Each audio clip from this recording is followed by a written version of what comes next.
Fala galera, beleza? Aqui quem fala é o professor Rodrigo de Matemática e nessa aula nós vamos aprender um conteúdo bem importante sobre proporções. Se você ainda não pegou seu material, dá pausa nesse vídeo, corre lá, pega seu material e bora pro vídeo. Pessoal, lá na página 11 do nosso livro didático nós vamos falar então sobre proporcionalidade. Marli vai fazer uma sobremesa para receber suas amigas em casa. Para fazer essa sobremesa, ela utiliza uma caixa de pó para pudim, como a da imagem ao lado. Quem aqui não gosta de pudim, né? Quantas porções rende o conteúdo da caixa de pó para pudim que Marli comprou? Galera, então observe o seguinte, nós conseguimos observar que essa caixinha de pudim, de pó para pudim, né? Ela rende aí, ó, 4 porções, isso mesmo. Quantas porções Marli obterá se dobrar a receita da sobremesa? Pera, uma receita rende 4 porções, se eu dobrar, ou seja, eu estou multiplicando por 2, com certeza vai me render, então, 8 porções. E se eu triplicar, multiplicar por 3, vai me render, então, 3 vezes 4, 12 porções. Se ela precisasse servir exatamente 36 porções, quantas embalagens de pó para pudim Marli teria que usar? Galera, é muito importante que você entenda que 36 porções eu vou dividir por 4, que é igual a 9. Então, ela necessitaria aí de 9 embalagens. A partir do momento que nós vamos aumentando a quantidade de porções, vai aumentando a quantidade de embalagens. Ou seja, nós estamos fazendo essa receita utilizando uma proporção. Galera, então vamos pensar junto. Complete a tabela indicando na última coluna as razões na forma de fração irredutível. Então vamos comigo, galera. Uma caixa, 4 porções, então eu tenho a razão no número de caixas para o número de porções, uma de 4. Perfeito. 5 caixas, espera, 5 caixas eu tenho que multiplicar 5 vezes 4. Isso! Então eu vou ter aí, ó, 20 porções. E a minha fração, ela vai ser 5 sobre 20, ou se não, 1/4.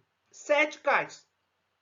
7 caixas, eu tenho que multiplicar, então, 7 por 4. Perfeito, galera. 7 por 4, que dá 28, né? E a gente representando através de uma fração, nós temos 7/28, que simplificando fica 1/4. 40 porções, espera, 40 porções eu tenho que dividir por 4. 40 dividido por 4, 10 caixas. E a nossa fração irredutível é 10 por 40, ou se não, 1/4. Pera, observe ali, ó, 17 por 68 é a nossa fração, ou seja, 17 caixas, 68 porções. Professor, mas se você quiser N caixas, como assim N caixas? Você não sabe a quantidade. Você sabe que quando você quiser, então, N caixas, você vai multiplicar esse valor por 4, 4N. Colocando a nossa fração, a gente tem N sobre 4N, que é igual a 1/4. Pessoal, o que nós conseguimos ter de relação aí com as razões obtidas na tabela? Nós conseguimos observar que depois que nós fomos simplificando essas frações, né, nós chegamos a um único resultado, que era igual a 1/4. Então, nós podemos concluir que 1/4 é igual a 5/20, que é igual a 7/28, que é igual a 10/40, que é igual a 17/68, que é igual a N sobre 4N. Professor, o que isso tem a ver? Galera, sempre que isso acontecer, que nós temos igualdades nas frações, nós dizemos que nós temos uma proporção. Escreva outras razões diferentes das tabelas que sejam equivalentes a 1/4. Então, eu vou dar alguns exemplos. Então, eu posso escrever aí 2/8, 3/12, 4/16. Todas elas são equivalentes a 1/4 e também são proporcionais. Observe que o número de caixas de pó para pudim e o número de porções variam na mesma razão.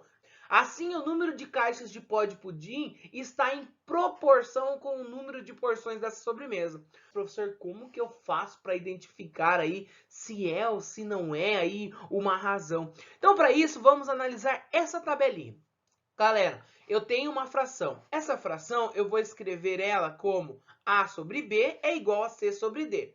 Se elas, quando nós simplificarmos, chegarmos a uma mesma razão, uma mesma fração, né? Nós sabemos que temos uma proporção, mas tem um jeito mais simples para fazer isso.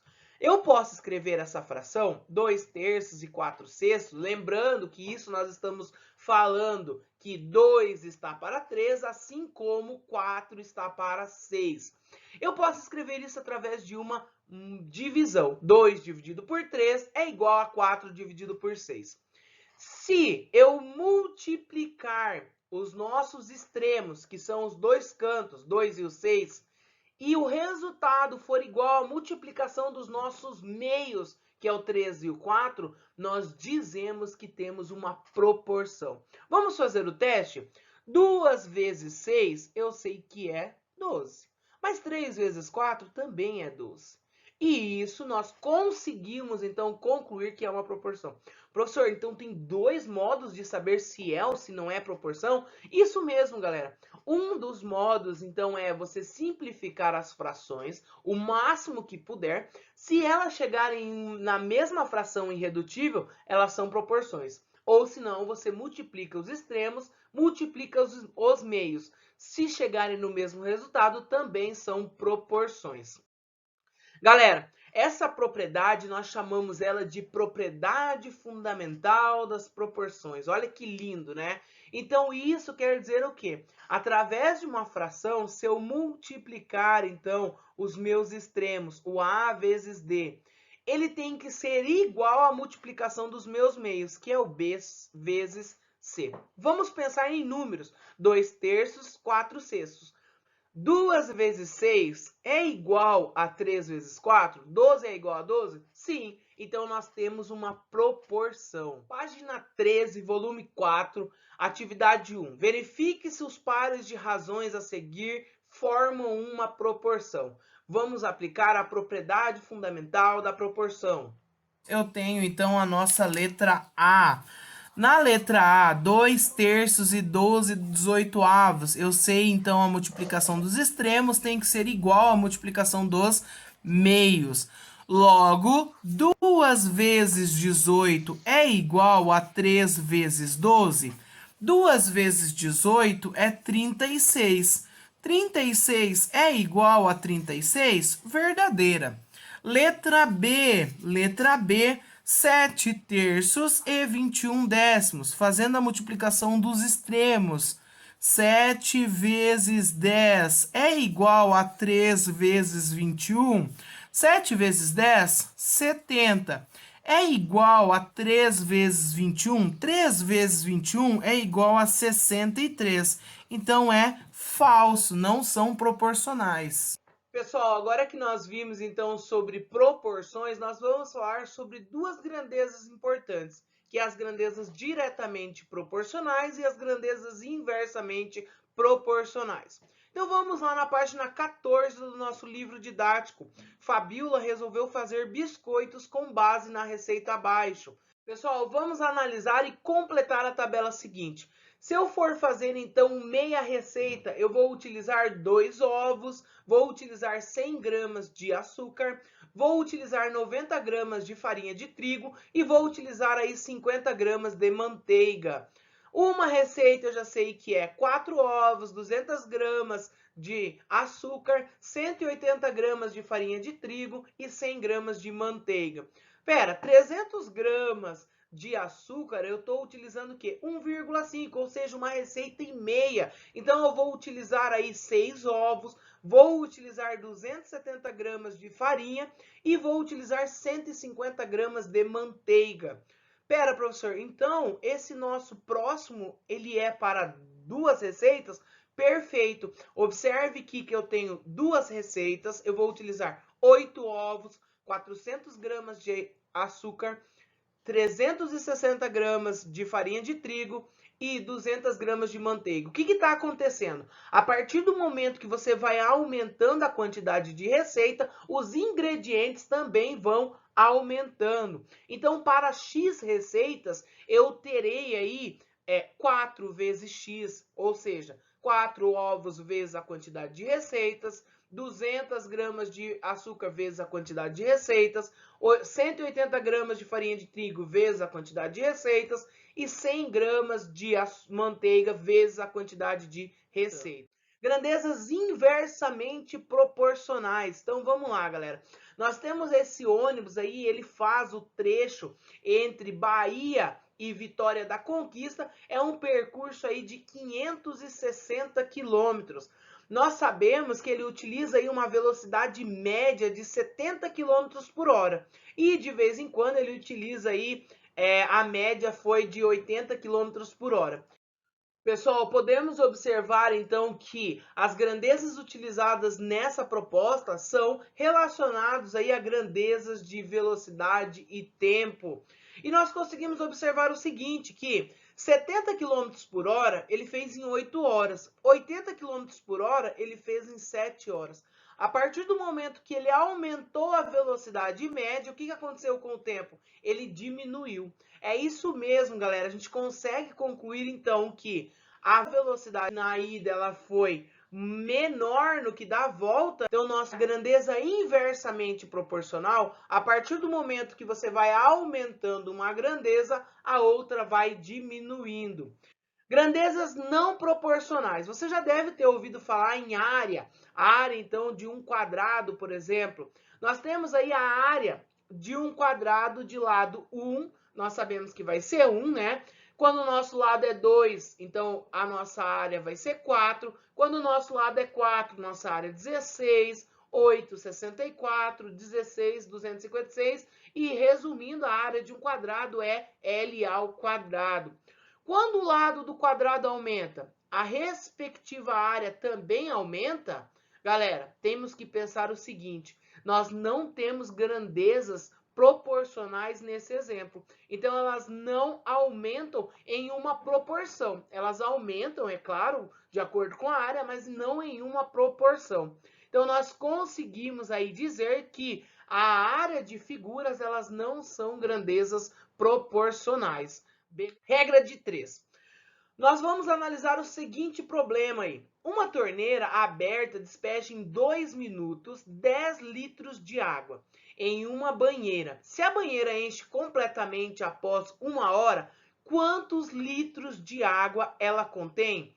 Esse é um problema aí que envolve a relação entre duas grandezas. Quais são as grandezas envolvidas nesse problema? O tempo e o litros, né, galera? A quantidade de água aí. Galera, em problemas desse tipo, nós vamos organizar sempre em uma tabela. Tudo isso vai facilitar aí na hora de resolução. Então, vamos lá. Se a torneira ficar por mais tempo aberta, o que acontecerá? Ela vai aumentar ou vai diminuir a água despejada? Com certeza, nós conseguimos observar que quanto mais tempo a torneira ficar aberta, mais água é despejada. É possível estabelecer alguma grandeza, uma relação de proporção entre essas duas grandezas? Sim. Qual? Diretamente proporcional, né, galera? A partir do momento que vai aumentando, a quantidade de água também vai aumentando. Então vamos lá, galera. Para nós encontrarmos essa relação aí, nós vamos fazer o seguinte cálculo. Vamos utilizar as propriedades fundamentais de proporção. Vamos analisar, após 60 minutos, quantos litros de água foi despejada. Só aplicando então a propriedade fundamental da proporção, eu tenho 2 vezes C é igual a 60 vezes 10. Logo, 2C é igual a 60 vezes 10, 600. C é igual a 600 dividido por 2.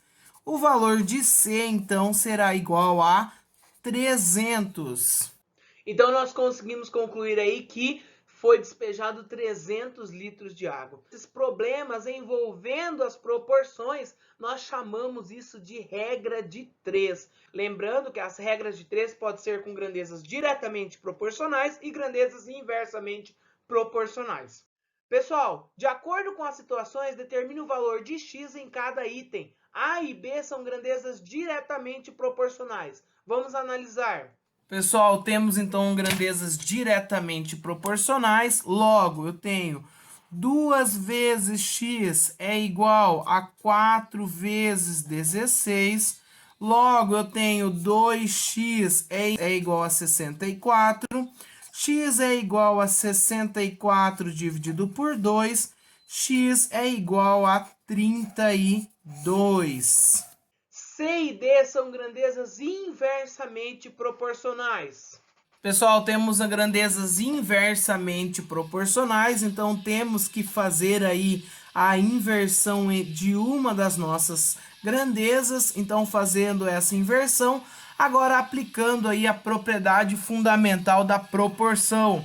Eu sei, então, 15 vezes x é igual a 6 vezes 45. Logo, eu tenho 15x igual 6 vezes 45 é 270. X é igual a 270 dividido por 15. O nosso valor de x ficou igual a 18. Pessoal, para concluir, então, temos algumas atividades. Essas atividades estão lá na página 13, atividade 2 e 4, letra C. Página 19, atividade 2, letra C e D. Atividade 4, letras A e B. Se você está sem o seu material, não se preocupa. Essas atividades estão aqui no nosso material de apoio. Se você ainda não deixou seu like, deixa o seu like aqui embaixo. Até mais!